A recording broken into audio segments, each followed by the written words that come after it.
Assalamualaikum warahmatullahi wabarakatuh dan selamat sejahtera. Selamat datang kepada hadirin dan hadirat yang menyaksikan forum kita pada hari ini.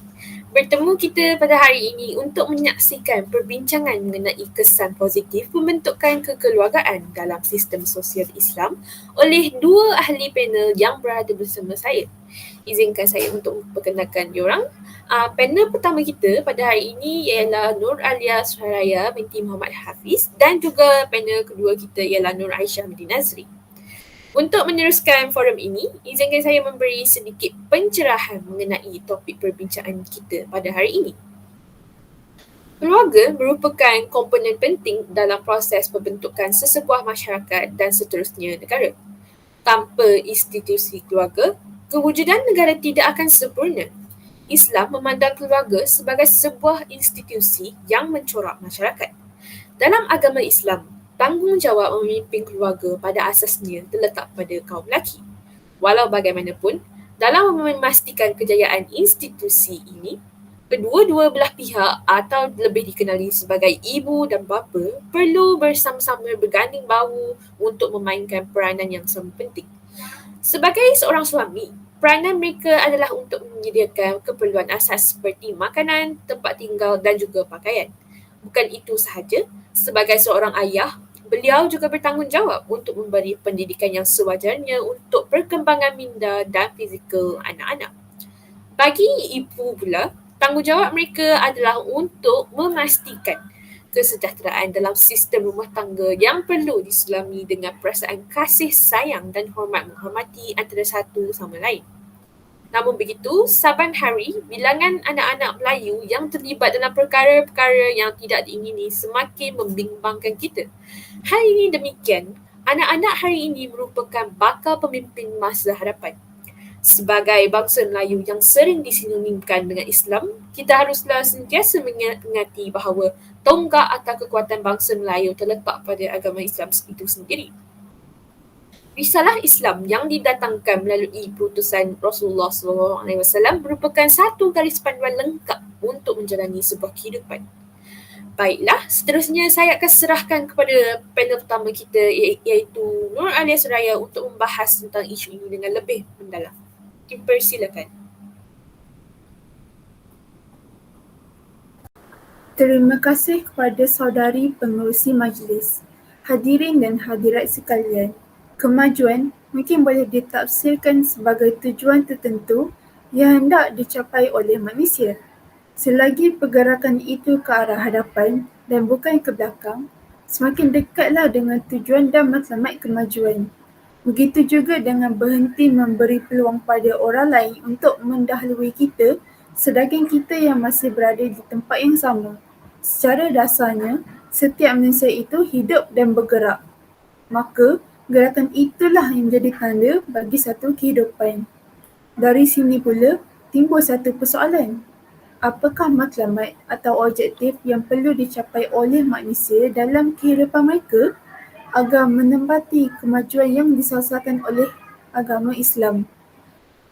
Islam dengan jelas menjadikan hidup manusia di atas muka bumi ini dengan tujuan asasi yang utama, iaitu beribadat kepada Allah Subhanahu Wa Taala.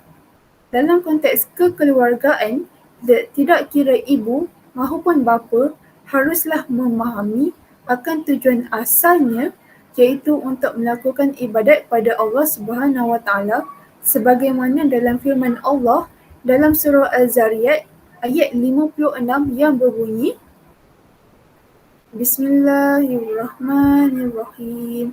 Wa ma khalaqatul jinna wal insa illa liya'budun. Yang bermaksud, dan aku tidak menciptakan jin dan manusia melainkan untuk mereka menyembahku.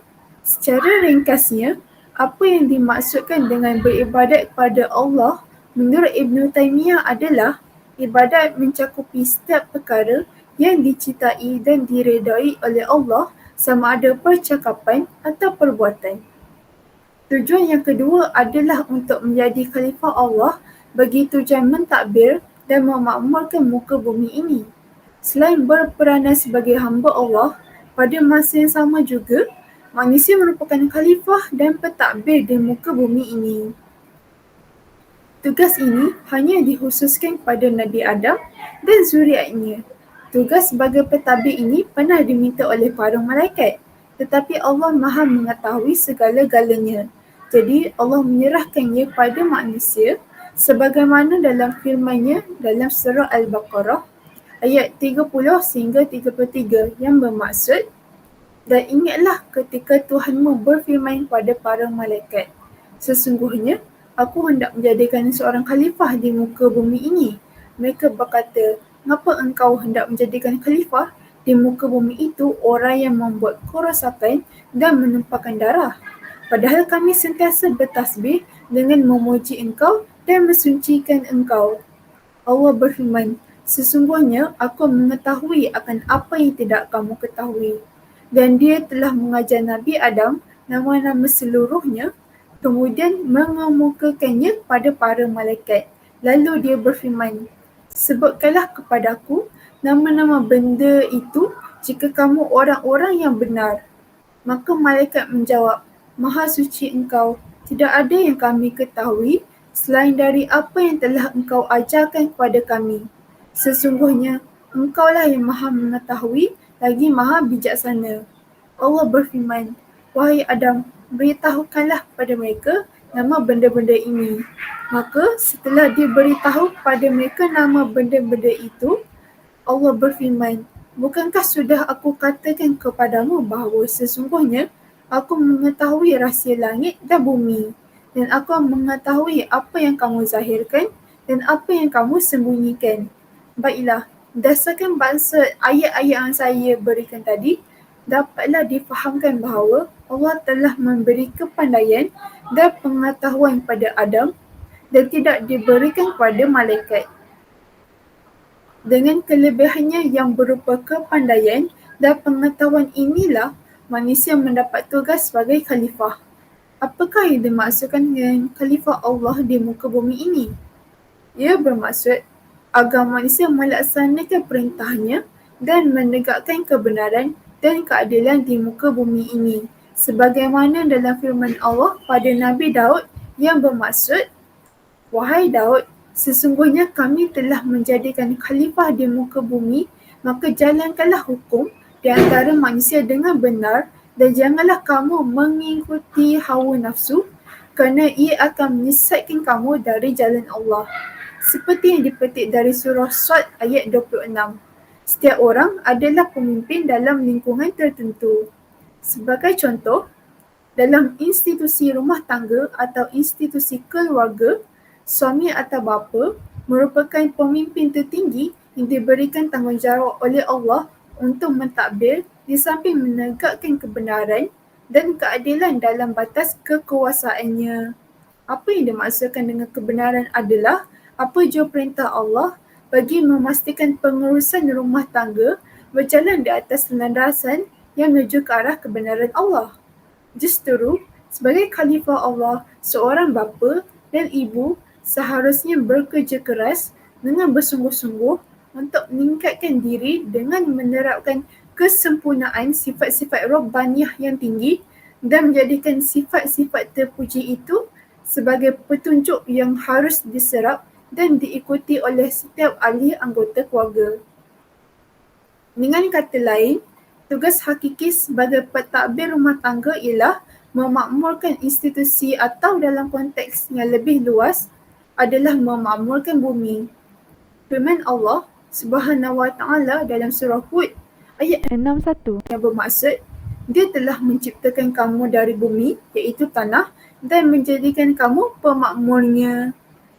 Tugas memakmurkan bumi ini secara jelas disebutkan supaya tidak timbul anggapan dalam kalangan manusia bahawa agama Islam hanya memberi perhatian pada aspek akhirat semata-mata. Anggapan ini salah. Agama Islam memberikan keseimbangan dalam kehidupan di dunia dan juga di akhirat. Jadi, sebagai pemimpin rumah tangga, ibu dan bapa perlu menggunakan kesempatan yang diberikan oleh Allah untuk hidup di muka bumi ini dengan menjalankan tugas keibubapaan dengan sebaik mungkin. Dalam menyempurnakan tanggungjawab tersebut, mereka tentunya akan menghadapi pelbagai cabaran ujian dan rintangan yang didatangkan dalam pelbagai bentuk. Untuk menghadapi segala cubaan dan ujian yang diturunkan oleh Allah Subhanahu Wa Taala, sebagai seorang hamba, kita dikehendaki menuntut dan menguasai ilmu pengetahuan. Lebih jelas daripada itu, Allah menjadikan tujuan penciptaan bumi dan perhiasannya iaitu penciptaan, kematian dan kehidupan bagi alam seluruhnya adalah untuk menguji manusia siapa di antara mereka yang paling baik amalannya. Firman Allah dalam surah Al-Kahfi ayat 7 yang bermaksud, sesungguhnya kami telah jadikan apa yang ada di muka bumi sebagai perhiasan baginya kerana kami hendak menguji mereka, siapakah yang lebih baik amalnya. Firman-Nya lagi dalam surah Al-Mulk ayat 2 yang berbunyi, Bismillahirrahmanirrahim. Allazi khalaqal mauta wal hayata liyabluwakum ayyukum ahsanu amala wa huwal azizul ghafur.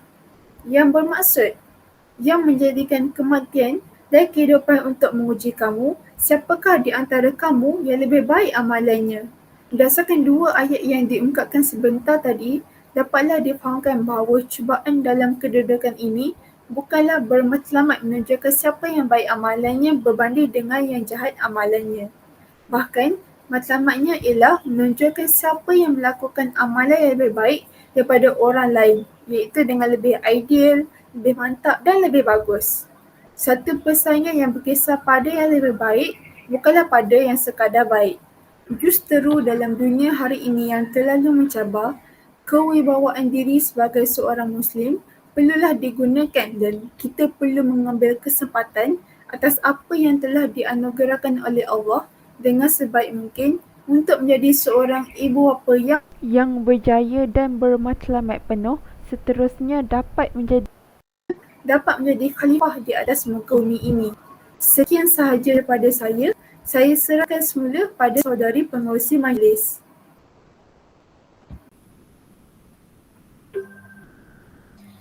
Terima kasih Saudari Alia atas penerangan yang sangat jelas mengenai matlamat hidup seorang Muslim. Dengan ini dapat dirumuskan bahawa tujuan pokok penciptaan manusia ini saling melengkapi antara satu sama lain. Ibadah kepada Allah adalah sebahagian daripada tugas khalifah dan memakmurkan bumi adalah sebahagian daripada ibadah kepada Allah. Justru itu, mukmin yang berjaya dalam konteks kekeluargaan ini ialah seorang bapa atau seorang ibu yang dapat menunaikan tanggungjawabnya secara seimbang dan sempurna. Sebanyak mana pencapaian seorang mukmin di dunia ini, maka sebanyak itulah kemajuan dalam sebuah keluarga yang dapat diperolehnya. Sebaliknya, sebanyak mana kegagalan dalam memimpin rumah tangga, maka sebanyak itulah kemunduran yang dialami oleh sesebuah keluarga itu. Justru, institusi keluarga hari ini akan mewariskan generasi muda yang perlu sentiasa diberi peringatan agar mereka tidak lagi leka dengan kesenangan yang telah dicapai. Sebaliknya, mereka hendaklah sentiasa meningkatkan keupayaan diri sebagai persediaan menghadapi cabaran hidup yang bakal ditempuhi. Sesungguhnya, penggunaan undang-undang semata-mata tidak mampu untuk mencegah gejala negatif ini. Erti kata lain, keluarga memainkan peranan yang sangat penting untuk membentuk keluarga yang bahagia. Saudari Aisyah, izinkan saya bertanya pendapat anda. Apakah pendapat saudari tentang kesan positif pembentukan kekeluargaan dalam sistem sosial Islam? Dipersilakan.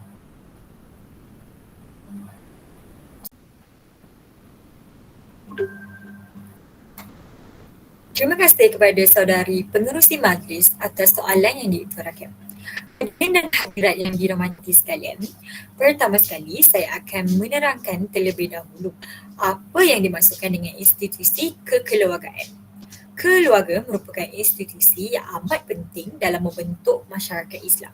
Ia terdiri daripada satu unit yang kecil yang kemudiannya akan menjadi asas kepada pembentukan masyarakat. Keluarga juga memainkan peranan yang signifikan dalam membentuk peribadi individu yang baik dan berdisiplin. Dari situlah lahirnya masyarakat yang berdisiplin dan akan tertegaknya negara yang cemerlang serta diredai oleh Allah Subhanahu Wa Taala. Keluarga lahir daripada ikatan perkahwinan antara dua individu iaitu lelaki dan perempuan di mana ia akan berkembang menjadi satu institusi keluarga. Menurut Islam, perkahwinan mempunyai tujuan yang tersendiri. Yang pertama, sudah semestinya untuk memelihara kehormatan diri. Pembinaan institusi keluarga dapat mengawal seseorang individu itu dan masyarakat daripada terlibat dalam kancah kemaksiatan. Setiap manusia dilahirkan dan digunakan dengan nafsu syahwat oleh Allah SWT. Jika nafsu syahwat itu tidak disalurkan kepada tempat yang sewajarnya dan tidak dikawal, maka akan berlakulah kerosakan akhlak dalam kalangan masyarakat dan seterusnya akan meruntuhkan martabat manusia sebagai makhluk yang mulia. Justru, perkahwinan adalah cara yang paling betul dalam menyumbang kepada pembinaan institusi keluarga yang halal dan kaya dengan nilai-nilai akhlak yang mulia. Perkahwinan merupakan sunnah Rasulullah SAW dan menurut pandangan Islam, perkahwinan adalah suatu ibadah. Pandangan ini amat berbeza sekali dengan fahaman dan pegangan agama-agama lain seperti Kristian, Buddha dan agama lain yang melarang ketua-ketua agamanya untuk berkahwin kerana mereka berpendapat bahawa perkahwinan bukanlah satu ibadah. Islam satu-satunya agama yang menerima perkahwinan itu sebagai satu ibadah kerana pertama, memberi sumbangan kepada agama, pembangunan negara dan masyarakat. Dan yang kedua, untuk melaksanakan perintah Allah sebagai khalifah di muka bumi. Dan yang ketiga, untuk menunaikan amanah Allah iaitu dengan mendidik anak-anak. Manusia adalah makhluk yang istimewa kerana mempunyai keperluan rohani dan jasmani. Dari segi jasmani, manusia dapat menikmati kesejahteraan dengan menjaga kesihatan tubuh badan melalui amalan pemakanan yang sihat. Manakala dari aspek rohani pula, manusia memerlukan kasih sayang, cinta dan perhatian. Maka dengan adanya institusi keluarga, aspek rohani dapat diisi dengan sepenuhnya melalui penerapan kasih sayang antara suami, isteri serta anak-anak. Pada masa yang sama, pendidikan anak-anak di rumah juga menjadi dasar utama pendidikan sebelum memasuki alam persekolahan. Jadi sekiranya pendidikan dasar di rumah ini tidak kukuh, maka pendidikan di sekolah juga menjadi kurang manfaatnya. Jadi untuk menjadi pendidik jiwa yang berjaya, ibu bapa seharusnya memiliki ilmu pengetahuan yang secukupnya bagi memastikan anak-anak mereka sentiasa berjaya dan maju ke hadapan. Dalam usaha memupuk kesedaran pendidikan ini, ibu bapa juga perlulah terlebih dahulu mengkaji dan melihat semula suasana pembelajaran yang telah disediakan kepada anak-anak di rumah. Mendidik jiwa ini bererti menanam akhlak atau pokok kesucian ke dalam hati anak-anak. Jadi proses pendidikan jiwa ini juga perlu juga memerlukan masa yang panjang dan berterusan. Namun begitu, hasil yang diinginkan juga tidak dapat dilihat dalam tempoh yang pendek kerana secara dasarnya pendidikan jiwa ini bermula seawal anak-anak itu dalam kandungan ibu lagi. Dalam tempoh inilah ibu itu sendiri perlu menjaga dan memelihara diri secara zahir dan batin seperti menghindarkan perasaan marah, benci, kesal dan perkara-perkara yang bersifat mazmumah. Para ibu sewajarnya membiasakan diri seperti membaca ayat suci Al-Quran, menjaga pemakanan, berzikir dan perkara-perkara yang elok untuk anak dalam kandungan. Para ibu juga perlu menajamkan minda anak-anak yang berada dalam kandungan dengan memperbanyakkan aktiviti berfikir tentang pelbagai ilmu pengetahuan yang bermanfaat. Seterusnya, ibu bapa merupakan penggerak utama dalam membentuk tamadun kekeluargaan. Kerukunan sebuah institusi rumah tangga ini akan membentuk tamadun bagi dalam sesebuah negara. Bagi mencapai tujuan tersebut, ibu bapa perlulah mengingatkan anak-anak bahawa hanya dalam pendidikan, kedudukan sesebuah negara itu dapat dimartabatkan. Anak-anak mempunyai peranan yang amat penting dalam meneruskan perjuangan, iaitu perjuangan untuk membina tamadun bangsa. Bermula daripada peringkat awal lagi, anak-anak perlu diberikan pendedahan untuk mempertingkatkan daya dan upaya dalam pendidikan agar prestasi mereka setanding dengan rakan-rakan yang lain. Persediaan ini juga penting agar mereka lebih bersedia dalam menghadapi arus pemodenan dan menggunakan teknologi maklumat dan komunikasi dalam proses pembelajaran. Akhirnya, yang paling penting ialah penglibatan anak-anak secara langsung dalam pembangunan keluarga, masyarakat, agama dan negara.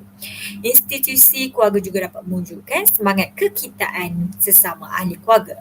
Perkahwinan yang terjalin akan mengeratkan hubungan silaturahim antara suami isteri apabila mereka menunaikan tanggungjawab bersama-sama.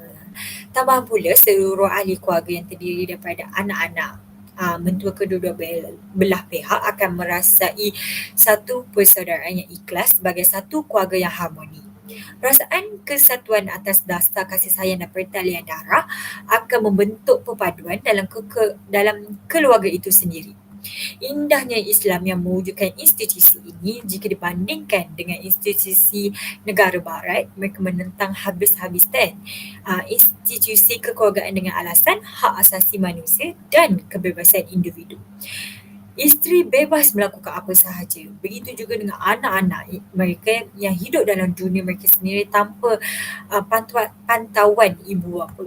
Disebabkan oleh ideologi barat sebegitu, gejala keruntuhan akhlak seperti seks bebas merata-rata di muka bumi terjadi. Bukan itu sahaja, wanita-wanita bebas hidup bersama siapa sahaja lelaki yang diinginnya sehingga tidak dapat diketahui siapakah bapa kepada anak yang dilahirkan. Kesimpulannya, pendidikan yang berkualiti daripada ibu bapa sangatlah diperlukan dalam cabaran dunia globalisasi masa kini. Hal ini amat penting terutamanya dalam menyediakan bekalan ilmu untuk mengharungi kehidupan pada masa hadapan. Maka kegagalan ibu bapa untuk berperanan sebagai pendidik akan mengundang kepada pelbagai gejala sosial yang boleh memudaratkan masyarakat dan negara itu sendiri. Oleh itu, sebagai ibu bapa, terutama sekali yang beragama Islam, kita seharusnya menghayati ajaran agama Islam dengan sepenuh hati kerana itulah satu-satunya jalan untuk mencapai kesejahteraan dan kebahagiaan hidup sebagai khalifah Allah. Demikianlah hujah saya mengenai kesan positif pembentukan kekeluargaan dalam sistem sosial Islam. Sekian, terima kasih.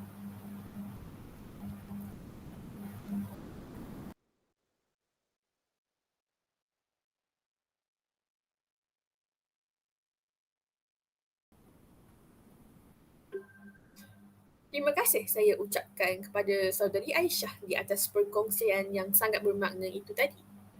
Berakhirnya perkongsian panel kedua kita itu tadi, maka berakhirnya perbincangan forum kita pada hari ini. Di sini saya ingin mengucapkan ribuan terima kasih kepada kedua-dua panel kita hari ini yang telah berkongsi serba sedikit ilmu mengenai topik kita, iaitu kesan positif pembentukan keluarga dalam sistem sosial Islam. Diharapkan perbincangan forum pada malam ini bermakna untuk para penonton. Sekian sahaja itu daripada kami. Terima kasih.